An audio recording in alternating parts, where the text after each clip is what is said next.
Hey guys, this is Miriam at High Life Auto. I am out doing a video test drive on a 2007 Jeep Commander. If you've never been on my video test drives before, the way it works is I drive the vehicle on video and I tell you what I see, hear, think, smell, and feel to give you the best indication of being in the driver's seat without actually being in the driver's seat.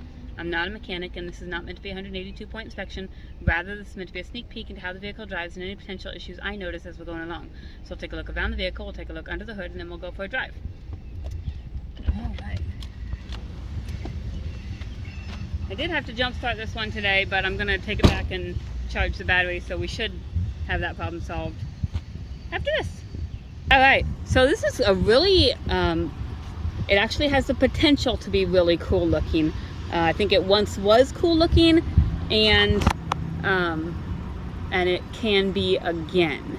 So, 07 Jeep Commander, it is just two-wheel drive, but it's got the beefed up tires. It had the fender flares on it, the big old wide fender flares. So those could be put back on again to make it look cool.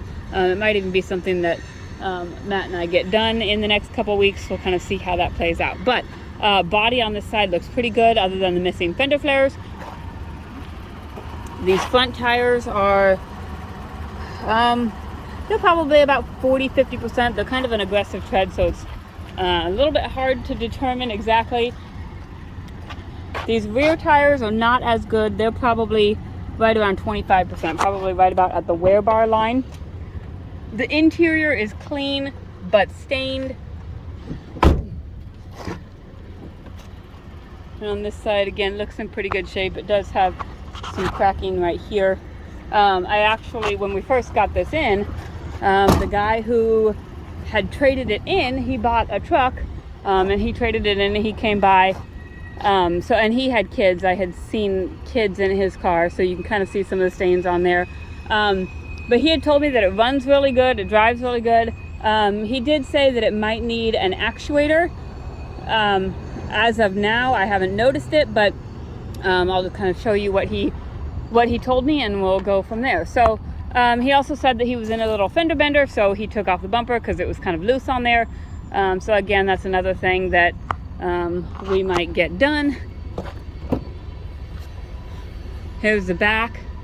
It does have the third row, but it doesn't have any room, or you can have the room. Let's see, how do you get these down? Okay, well, they come down somehow. Or you can have the room, but no third row. So kind of take your pick on what you want based on what you need. This side, again, it's missing the fender flares, but other than that, body looks pretty decent.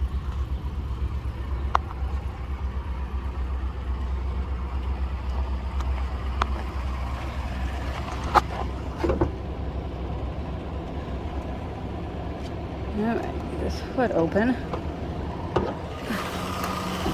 Alright, here's under the hood. Looks pretty good, sounds pretty good. That alternator right there, that looks new. I don't know if it is or not. It's got a remanufactured tag on it, but that just looks bright and shiny, so my guess is that was replaced at some point. This is the first issue that I found. I just can't get this hood to latch. I put some penetrating oil and kind of played with it with my screwdriver. And honestly, I don't know how it's supposed to work. I think the hood thing is supposed to go down in here, and then this goes around it. So I don't know if something is bent up or what, but for right now it's not latching. So it does go on the safety latch, but then for the drive, just to be safe, I'm going to pause the video and I'm going to zip tie it, and then I'll have Matt fix it maybe next week. All right, there we go, zip tied. I don't know if that will actually stop it from coming up or not, but it might deter it along with the safety latch. So we're gonna cross our fingers and we're gonna pray that that doesn't come up until Matt fixes it. So I did notice that this light, the glass right here is broken. It looks like the light is still intact, but the actual housing is broken. So now we get in and see what we've got inside. Looks like I need to put some gas in it. But other than that, we've got 186,000 miles on the dash. No check engine lights, just my seatbelt light on. And I've got here my my little computer just to make sure that there's no pending codes on here or anything. As we wait for that, we'll check our radio.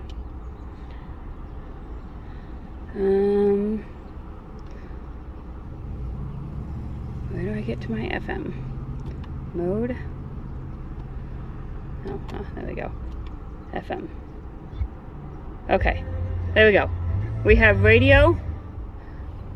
Like I said, we do have air conditioning. Right now it's blowing out cold. He did mention something about an actuator, and he was talking about an actuator down here. He said it's not hard to get to, but right now I'm not having a problem with it, so I'm not going to fix something that's not broken. Let's see what this menu does. That's English. There's nothing there. That's to change all the fancy stuff. Whoops, nope, I want that. Okay. Let me see if there's like a system check. Nope, there's nothing there. Okay. 24 miles to empty. 1,000 miles to service. So it looks like the oil change is still good for another 1,000 miles. Passenger side window works.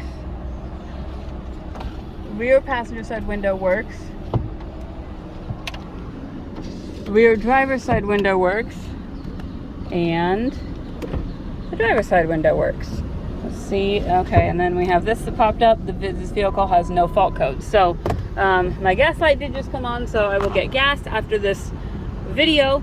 And then as we're sitting here, I just noticed my AC got less cold. So it might need a charge or something, would be my guess. I'll add that to Matt's list to kind of take a look at when he looks at that hood. I think I might actually go get gas before the video, so I'm going to probably stop this video and go get gas, and then I will restart down at the gas station. We'll merge them and we'll go from there. Thanks, guys. Alright, I am back on the 07 Commander. I put $20 of fuel in, and I'm not certain if the fuel gauge works. And here's what I'm thinking. Okay, so when I was sitting there at the beginning of the video, it said 24 miles to empty. So I'm like, all right, well, I can wait till after the video test drive.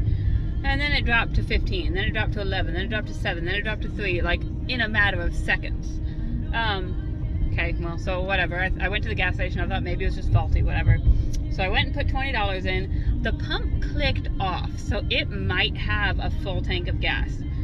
Maybe it was just pumping too fast and whatever.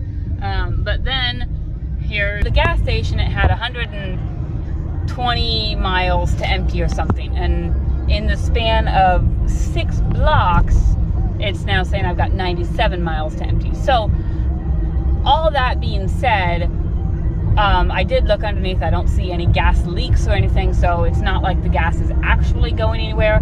But I think that your fuel gauge or your fuel sending unit, which is like that little floaty ball on top of your fuel in your gas tank, I think one of those is faulty, because see, it just dropped to 93 and I've only gone half a mile. So you can kind of see it's not really a major issue, but it's just something that when you don't have accurate fuel, you just need to be aware of how much fuel you have in there. So but I did put $20 in at roughly 828 miles. So it's let's say 60 miles at a minimum would be what that gets you. So we're gonna wait for all these darn cars to pass, and then we're going to finish our test drive. Alright, but I've had this running for probably a good 20 minutes now, between tinkering with the latch and going to the gas station and all of that, and I'm still right in the middle as far as operating temperature, so that's good. See, I'm dropped to 89 miles to empty. So I would just assume that that does not work. It's kind of how we're gonna approach this. But it's driving good. It's driving smooth. I don't hear any suspension noise.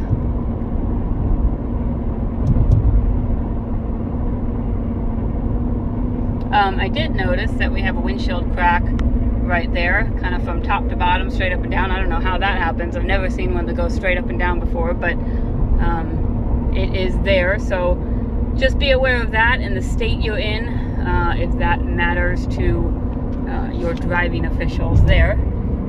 So yeah, up the hill, Brandon drove really good, didn't hear any suspension noise. I'm gonna go check our turn signals. Left turn signal works, right turn signal works. Windshield wipers work. I'm gonna try our cruise. And it appears that our cruise works. You can see down there it says the word cruise, and then we're sticking right about 50 miles an hour. So cruise works, horn works, brakes are good and solid, no grinding, no vibration, no pulling. So overall, excellent driving vehicle. It does have a couple things, like if you want it to be pretty, it needs fender flares and a bumper.